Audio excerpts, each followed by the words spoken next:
Let me ask you something, and I want you to be honest with yourself because nobody else is listening right now. Do your standards actually apply to everyone? Or are they really just a set of movable goalposts that shift depending on how much you like the person involved?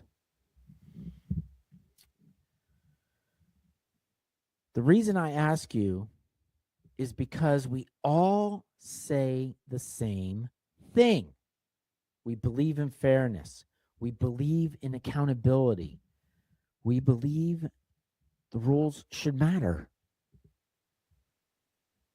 But the second emotion walks into the room, the second it becomes personal, the second it's someone we relate to, someone we defend, someone on our team, those rigid rules start to bend. And I'm not saying that like I'm above it because I've done it. You've done it. We have all done it. We justify things when it benefits us. We soften the blow when it feels uncomfortable. We ignore the warning signs because it's easier than having those hard conversations. And then we turn around and expect absolute, unyielding, consistent rule of law from everyone else. That's where the world starts breaking. And I keep coming back to this question. Why do we do this?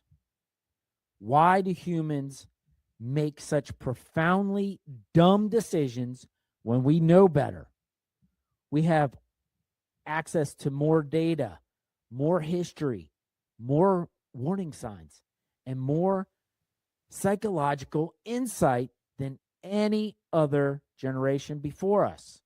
And yet, we still keep walking right into those same traps. Why? Because we are wired for convenience. We are wired for ego. We are wired for impulse.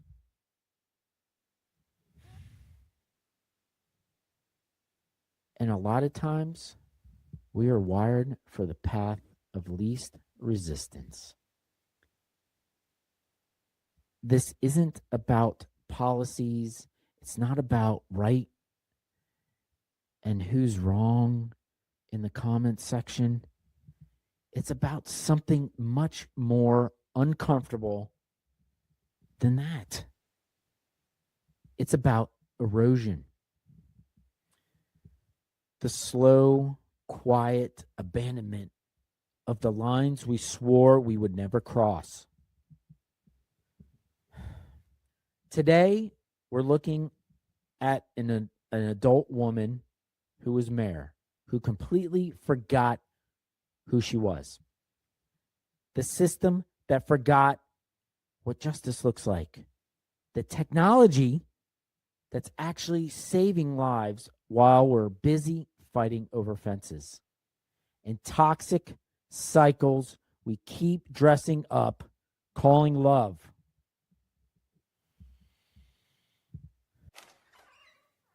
Look who just rolled in. It's time to butter up your ears for laughs, life, and a little flaky wisdom. It's all about the biscuits with RJ. At All About the Biscuits, we believe life's just a big old platter of toppings. Flaky, spicy, sweet, even messy. And guess what? We butter them all up and dig right in. Whether it's real talk or ridiculous rants. I'm RJ, and we're serving it hot. All toppings, all biscuits, always served hot.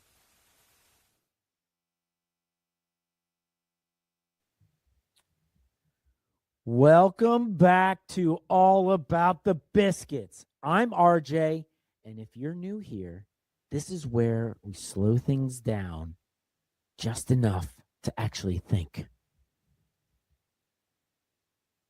Not just react, not just pick sides, not just to repeat whatever the headline that was shoved in front of us that day. We take real stories, real behavior, real culture, and we look at what's actually underneath it. Because a lot of the time, what we call chaos is really just people revealing who they are when pressure hits. And this episode, this one is about standards. This one, we claim to have standards, the standards we expect from other people, and the standards we quietly abandon when things get uncomfortable, inconvenient, or just simply too personal. So today, I want to walk through a few stories with you, and I want you to think about what they actually say about us. Not just them, us. Let's get into it. Whew. Got a lot coming, folks. Got a lot coming. And I am here to make sure I tell these stories right. Let's start in D. Ritter, Louisiana. Picture a mayor, Misty Roberts. She wasn't just a politician. She was the first woman ever elected to that office in her town. She was a mother. She was a leader. She was a grown, capable adult who had built a life and a career around her influence and her public trust. People trusted her. Now, picture a house party in July of 2024. There's alcohol flowing. There are teenagers. And there is the mayor of the city, not acting like a leader, not acting like an adult in the room, but acting like something else entirely. On March 3rd of 26, a jury with less than an hour found her guilty of carnal knowledge of a juvenile and indecent behavior with a minor. The victim was 16. She was 43. 43. He testified he was so drunk he was already vomiting. And according to the evidence, she flirted with him by the pool and then took him upstairs. Now, let's just pause right there because I have a question to ask, and we all know we're thinking it. Adult woman, mayor, mother, public official. What in the world were you thinking? How does a person make a decision that is spectacularly so dumb? You have a career, you have a status, you have a family, you are in a position of power. And you threw it all away for a drunk teenager at a pool party. that doesn't just speak to bad judgment. That points to something deeper and darker in human nature. The hubris of power. Because when some people reach a certain level of authority, a dangerous psychological shift freaking happens. They stop thinking the rules apply to them.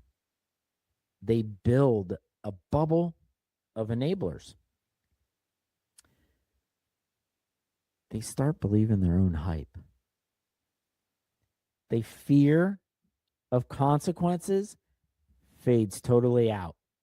And what replaces it? Delusion. Not caution, not self-awareness, delusion. And here's the part that really gets me. When The Secret came out, when her own son and nephew saw them, she didn't snap back until freaking reality. Nothing. She didn't own it. She didn't say, I have destroyed my life and I need help. No, she doubled down. She told them a lie. She texted them, lie till you die. She ordered up Plan B on DoorDash like it was a late night snack. That's not just panic. That's continuation. That's a person still acting like the line doesn't really exist. And that matters to us because long before crime, there was a decision to stay at the party, a decision to drink with teenagers, a decision to blur the line between cool adult and public official. That's how erosion works. Not in one giant moment. In smaller moments that build towards the cliff. And here's the mirror for society. If that was a male mayor in the pool with a 16-year-old girl, we would not be looking for nuance. We would not be talking about a rough few years. We would not be fishing around the soft context. It would be immediate. Absolutely merciless condemnation. So what changed? Not the behavior, the perception. And when we allow the standard because of the person's gender or their smile, their career, or because we think they don't seem like that kind of person, we are not practicing justice. We are actually practicing preference. And preference is not a standard.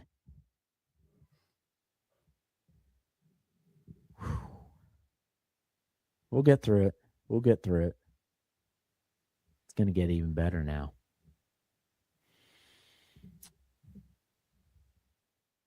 Now, let's move to Manhattan. Even more current. March 14th of 26. 34th Street, Penn Station. The CE platform. Around 7 p.m., it was the evening rush. You know, people are tired. People are moving. People just want to get home. A 55-year-old man is just standing there. He happens to get into a dispute with a 21-year-old who I will not name. One punch. That is all it took. That older man collapses. Within minutes later, he's dead. And this is where erosion of standards starts to feel like a complete collapse of reality. The criminal is arrested.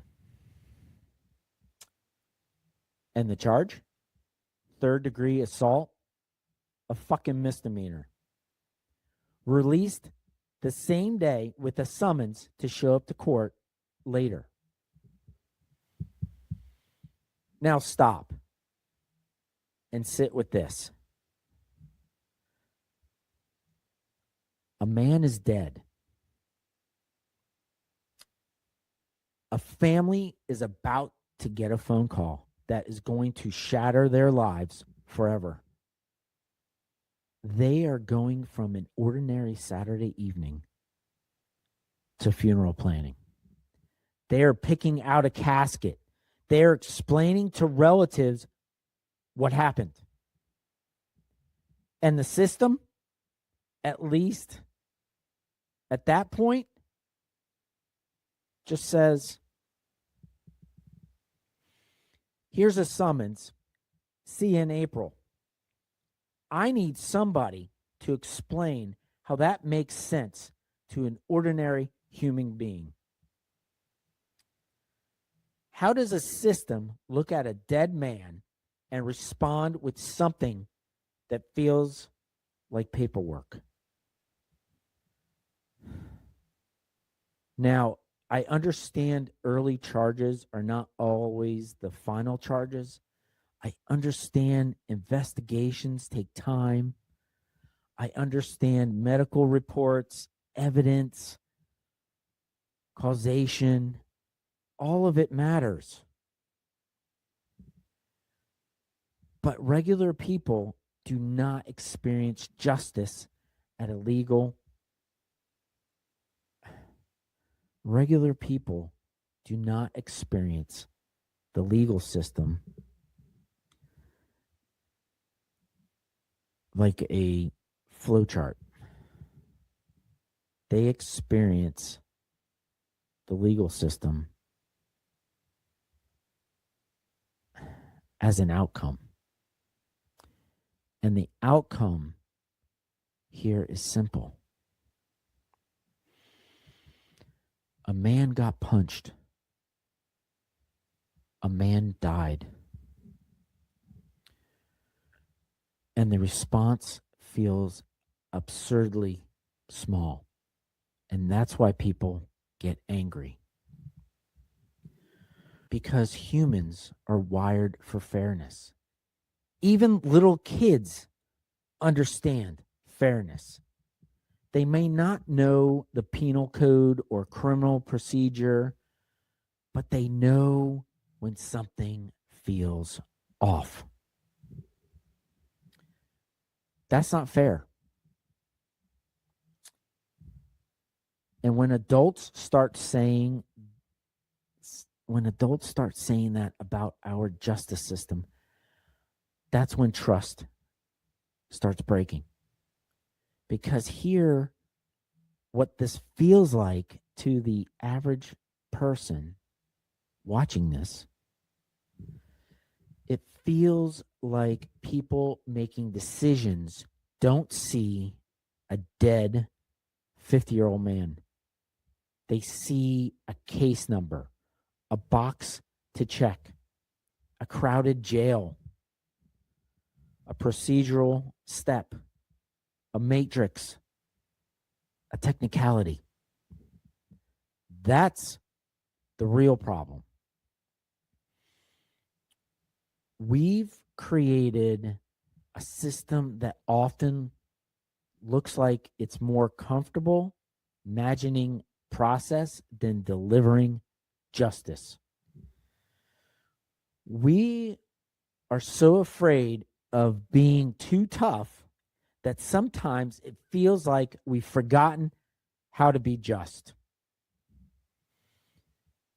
And when a punch results in a death, calling it a misdemeanor, at least in the public eye, in that moment, doesn't feel like progress. It feels fucking insulting. It tells everyone riding that subway that their safety may be worthless than the administrative burden it takes to pursue a more serious charge. And when the consequences don't match the outcomes, people stop trusting the rules. And when people stop trusting the rules, they start getting dangerous ideas. They start thinking the system won't protect them. They start thinking accountability is just random. They start thinking order is optional. That is how societies decay.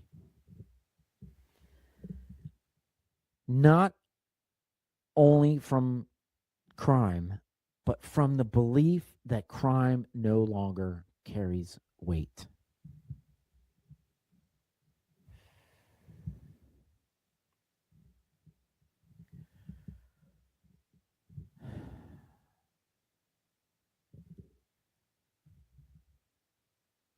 But erosion doesn't always show up as a murder, as a scandal, or in the headlines. Sometimes it shows up as something pretty, small, ridiculous, absurd. And in some ways, that's what makes it even more revealing. My wife and I have been watching this new show called Neighbors. And if you haven't seen it, it is basically a mirror for the absolute dumbest parts of human nature. There was a retired senator in Texas. Think about this for a second. This man who had power, a legacy, a platform,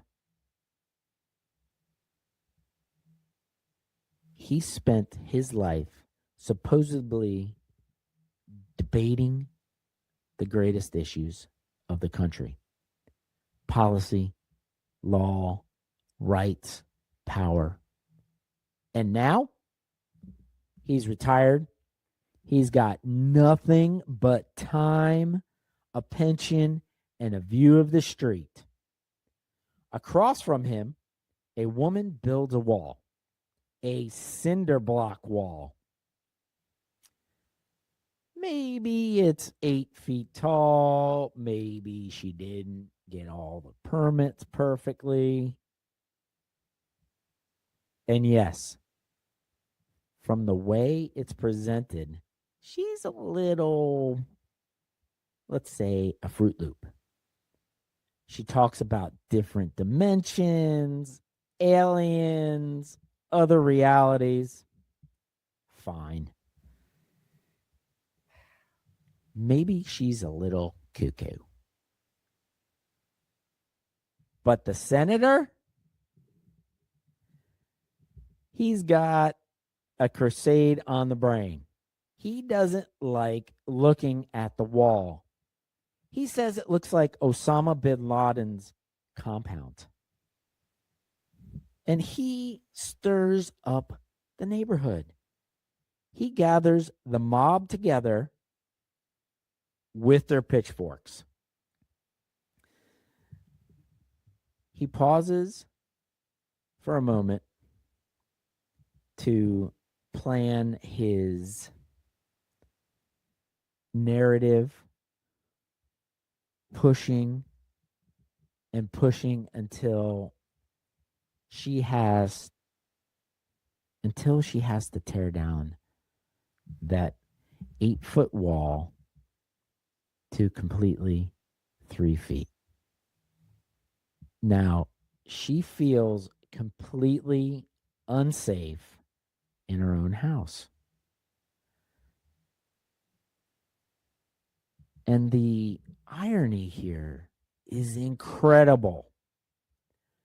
A man who spent his life in the Senate, supposedly defending liberty, property rights, and individual freedom, uses his retirement to stare out the window and takes his influence in the community to bully a strange woman because he wants a better view into her life. That is human nature at its most pathetic. But there's another layer here that I think matters. How sad is it that we love reality TV, but when it becomes real life, we don't fully feel the damage of it. We sit on the couch and laugh at chaos. We eat popcorn and watch Bravo, TLC, Netflix, and YouTube train wrecks. We pick sides. We mock people. We treat dysfunction like it's entertainment. We make a game out of human conflict. But when that exact same behavior shows up in our neighborhoods, in our marriages, in our families, in City Hall, in courtrooms, we should feel the tragedy of it all. Because that's what it really is. Not entertainment. Tragedy. Here is a man with intellect, life experience, and a full career behind him, spending the last chapter of his life fighting over cinder blocks and sightlines. And we ask, why? Because when people lose purpose, they go looking for control. And if they can't control something big, they'll settle for controlling something small. A wall, a neighbor, a conversation, a room, a relationship. That instinct to control is everywhere. And we really do have a problem because we can do better. We can do better than the trash TV we consume.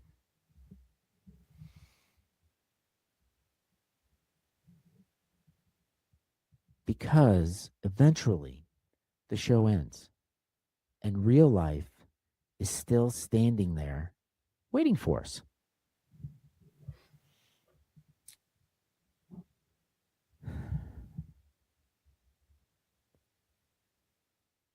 Now, let's take a breath just for a second. We have, excuse me, I burped. We have looked at the mayor We've looked at the subway, the senator, the manipulation, the power, the failure. It's easy to start thinking humanity is completely broken, but it's not. There is another side to us. And this story out of Australia might be one of the best examples of it. A guy named Paul Cunningham had a rescue dog named Rose. Hopefully, I get it right. And if you're a dog person, you already know where this is going to hit. It's not just a pet, it's a friend, it's a routine, it's family. That's part of your day, your home, your heart. Rose gets diagnosed with advanced terminal mast cell cancer. The vet gives the owner the standard answer: months to live. Nothing more we can do. Take her home. And this is where I just have to stop and admire this man. How amazing is a dog owner to take something like this into his own hands. Paul is not a doctor. He doesn't have a biology background. He's an AI consultant, but he looked at the standard answer and said, in essence, no, I reject all of this. This is such a powerful thing in ourselves. Actually, I should rephrase that. This is such a powerful thing within itself. It's not denial.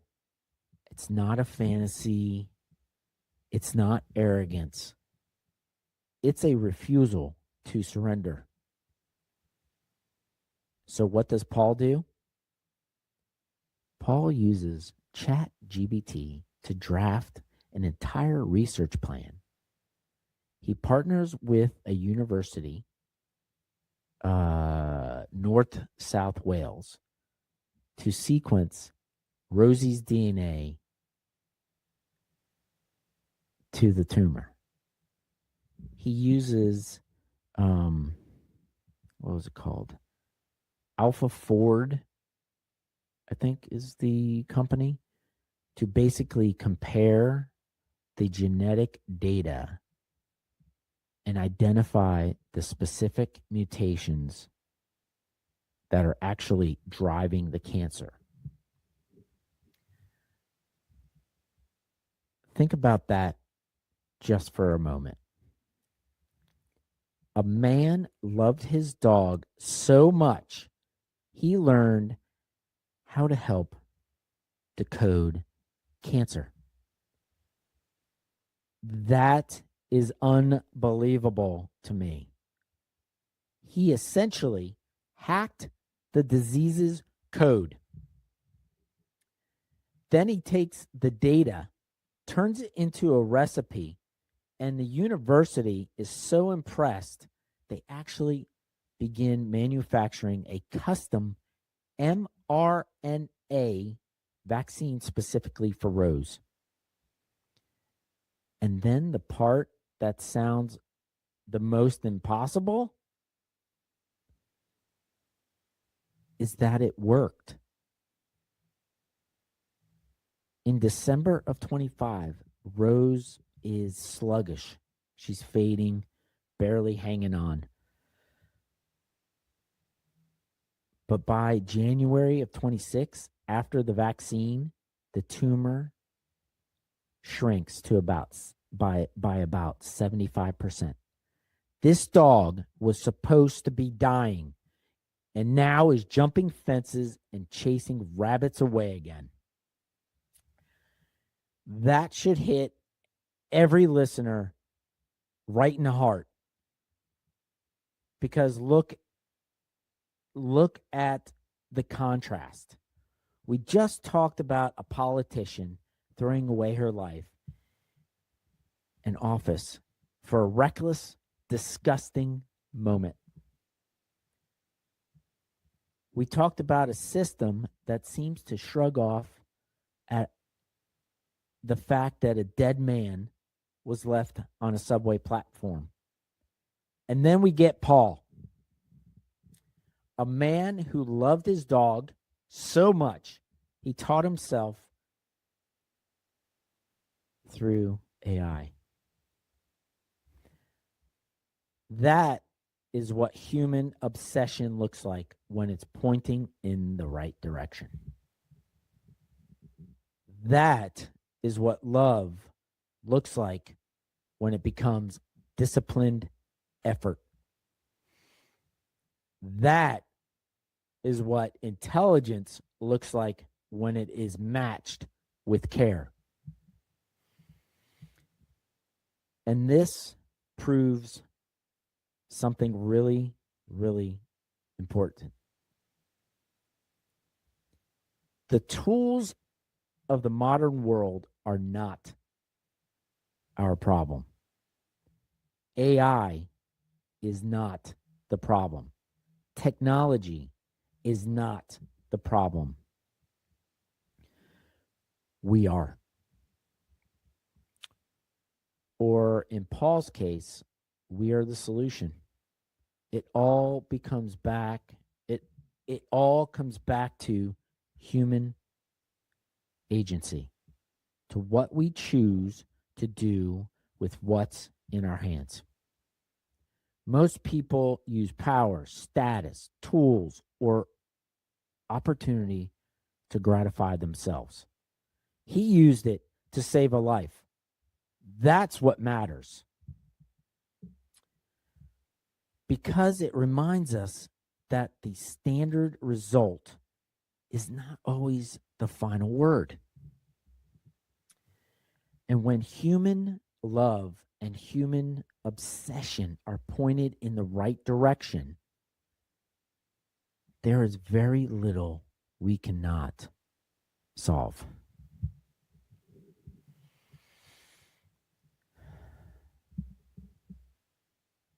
Now take a moment, because we're going to get into something a little toxic.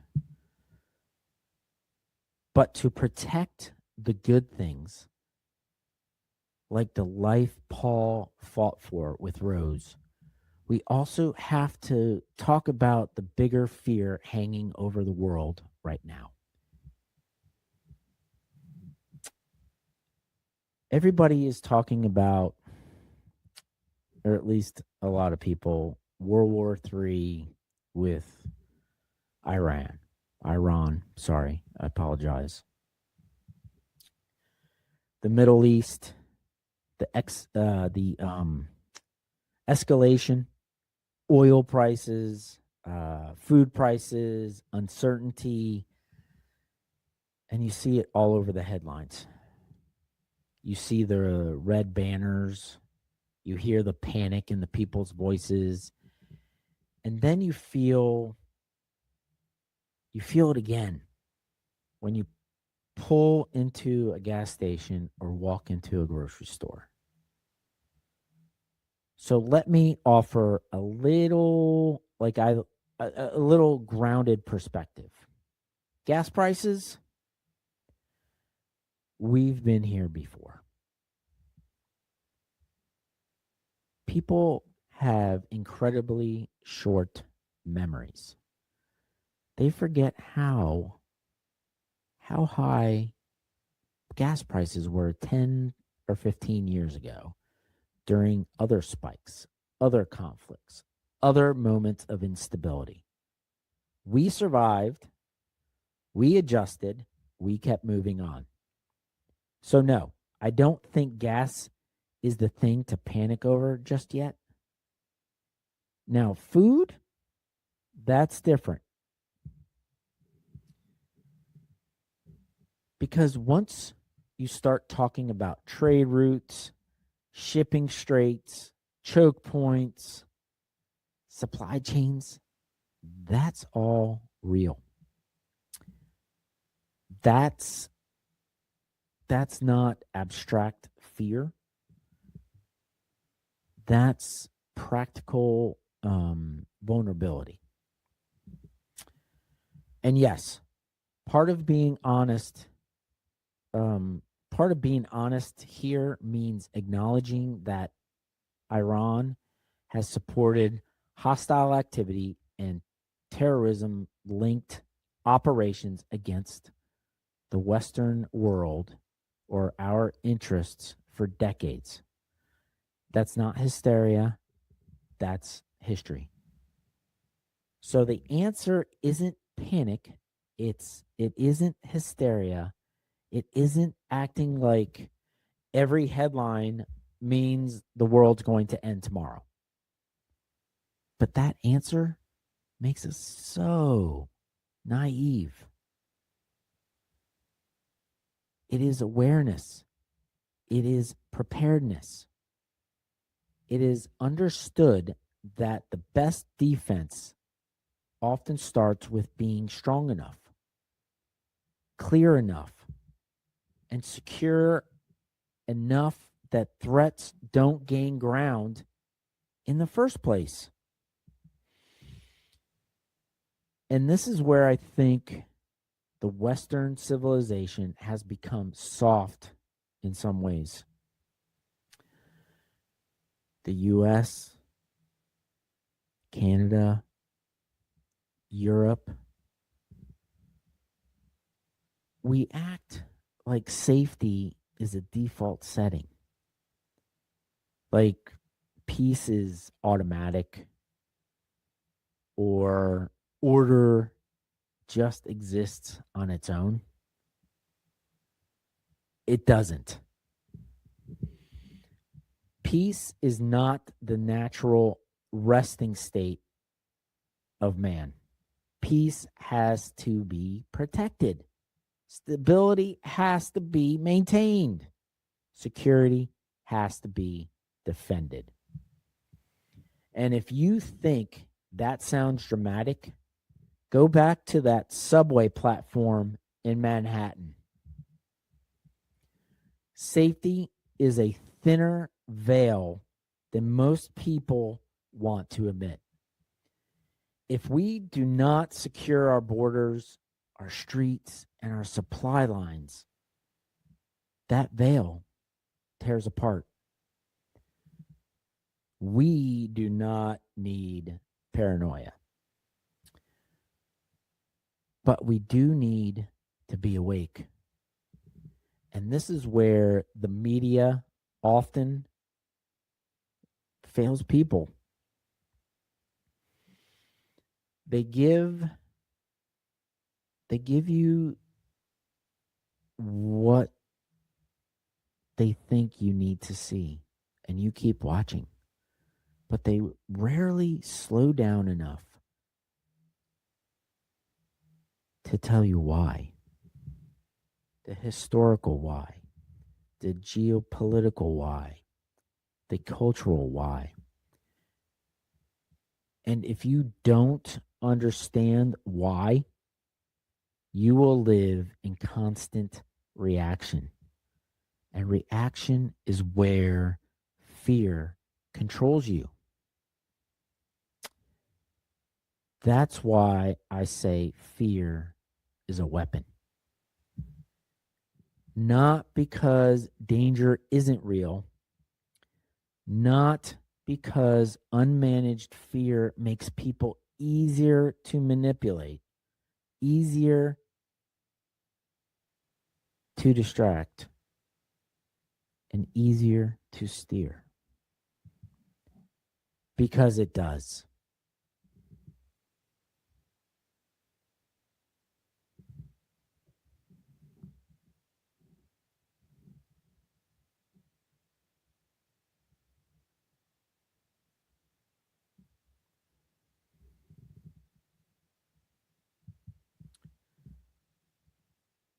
But because unmanaged fear makes people easier to manipulate, easier to distract, and easier to steer, stay aware enough to prepare.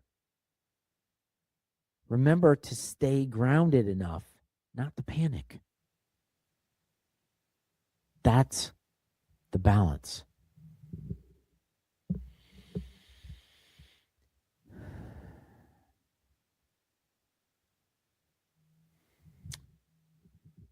Finally, let's bring it all the way home, away from the world stage, away from politicians, prosecutors, and the headlines. Let's bring it right into our living room. I want to talk about domestic violence, toxic relationships, and control.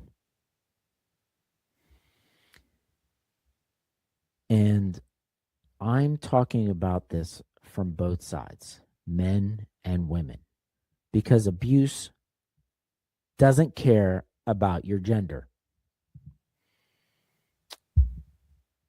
We all tend to look at a toxic couple and ask the same question.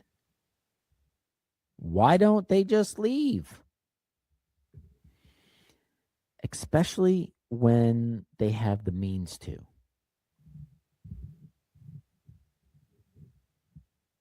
And you think you see it play out in the public.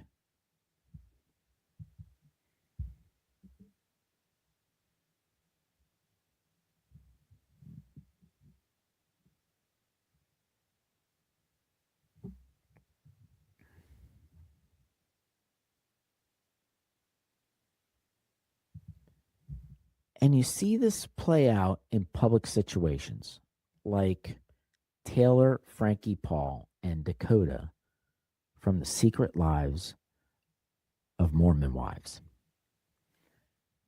There are allegations, there are videos, there are different stories. And the truth is, we don't fully know what led up to everything that we're seeing. We see moments, we see clips, we see outcomes. But we don't always see the hours, the days, the patterns that built up before that moment. And that matters.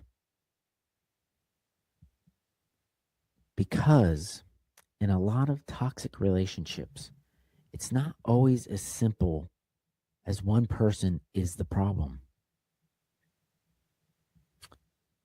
Sometimes it's just a cycle. It's a loop.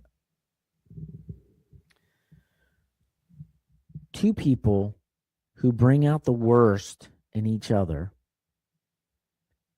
and inside that cycle, there is often something people don't talk about enough.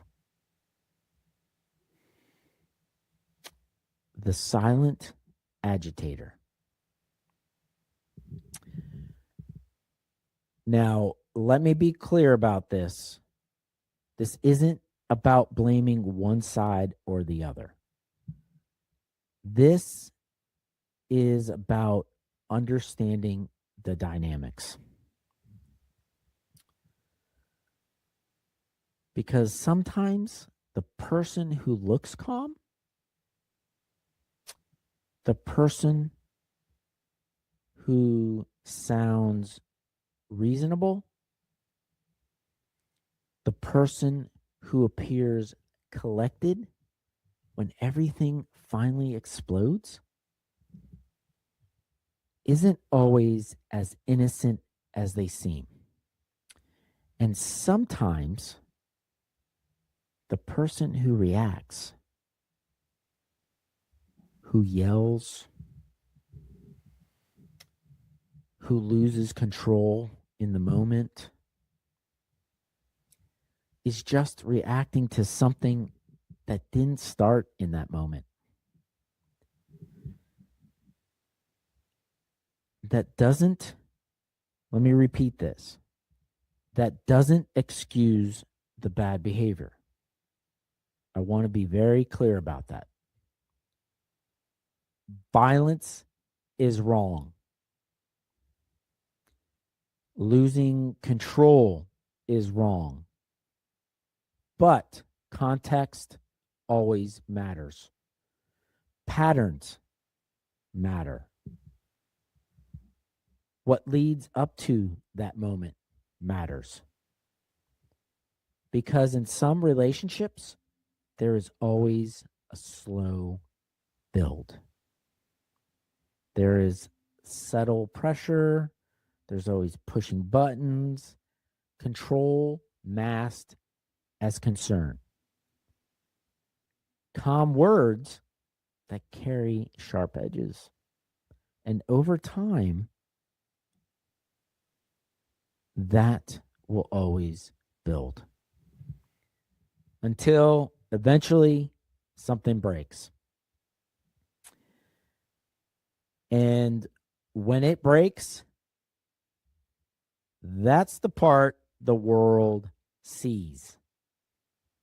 That video, that's the headline, that's the arrest, that's the judgment.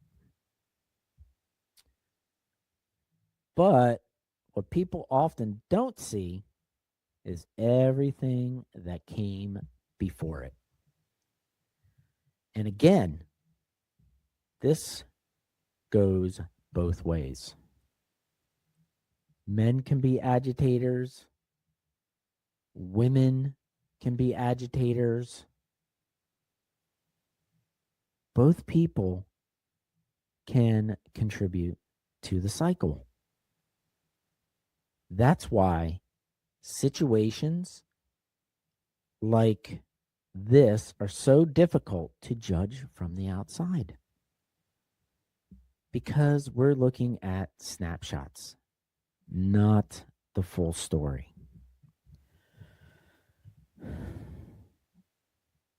What we can say clearly, I think, is this. When a relationship reaches that point, when it becomes toxic, volatile, unstable, it's no longer healthy for either person. It doesn't matter who started it. It doesn't matter who escalated it. At that point, it should not continue. And especially when kids are involved, that environment doesn't just affect those two people in it. It affects the next generation watching it, because kids don't just hear what you say. They watch what you tolerate. They watch how conflict is handled. They watch how conflict and control show up. They watch what love looks like. And if that version of love is chaos, manipulation, tension,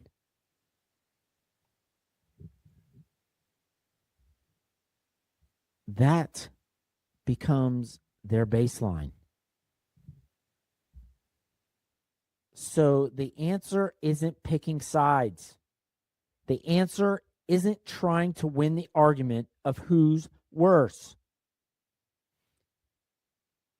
The answer is recognizing when something is broken. When something is broken.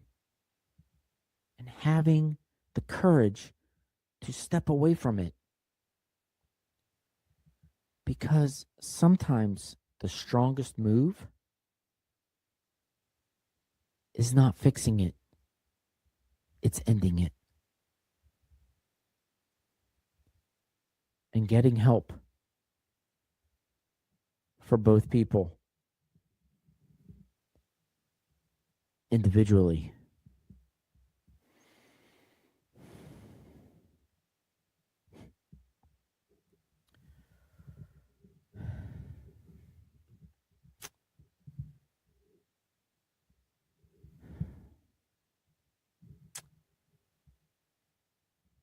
So, where does that leave us?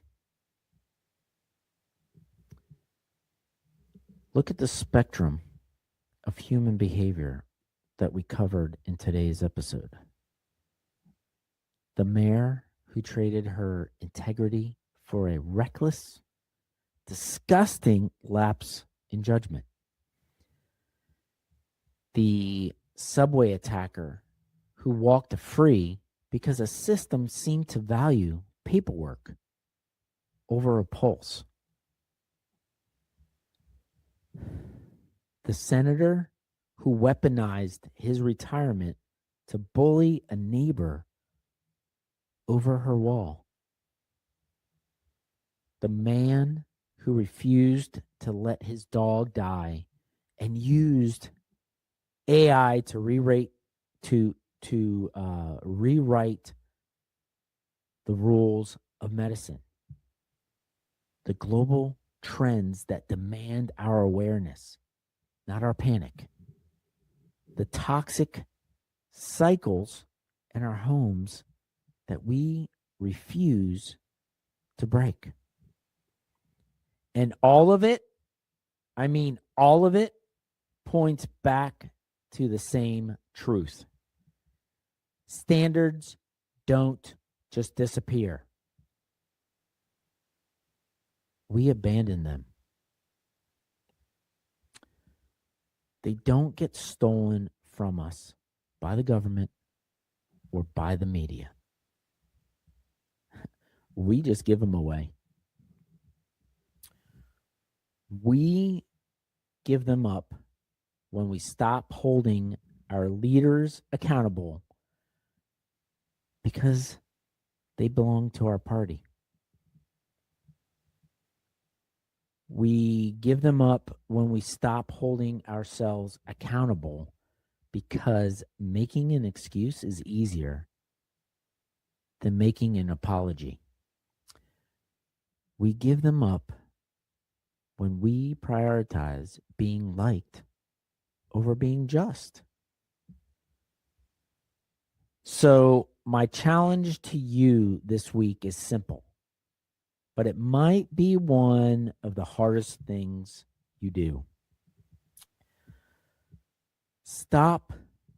Just stop looking for exceptions for the people you like. Draw the line in the sand and hold it. Hold that line. If it's wrong for your political enemy, it's wrong for your political friend. If it's wrong for a man, it's wrong for a woman. If it's wrong in public, it's wrong in private. Pay attention. Guard your standards. And do not let the small things slide just because they seem small in the moment. Because as we saw today, small compromises become big tragedies. And those big tragedies become the reality we all have to live in. I'm RJ. This is All About the Biscuits. Stay aware, stay grounded, get out into the world, be kind, and put a smile on someone's face this week. and I will catch you on the next one. Thanks for pulling up a chair with us at All About the Biscuits. Remember, life's messy, flaky, and sometimes sweet, but we're in it together. Don't forget to subscribe, follow, leave a review, and pass the plate to a friend. See you next time.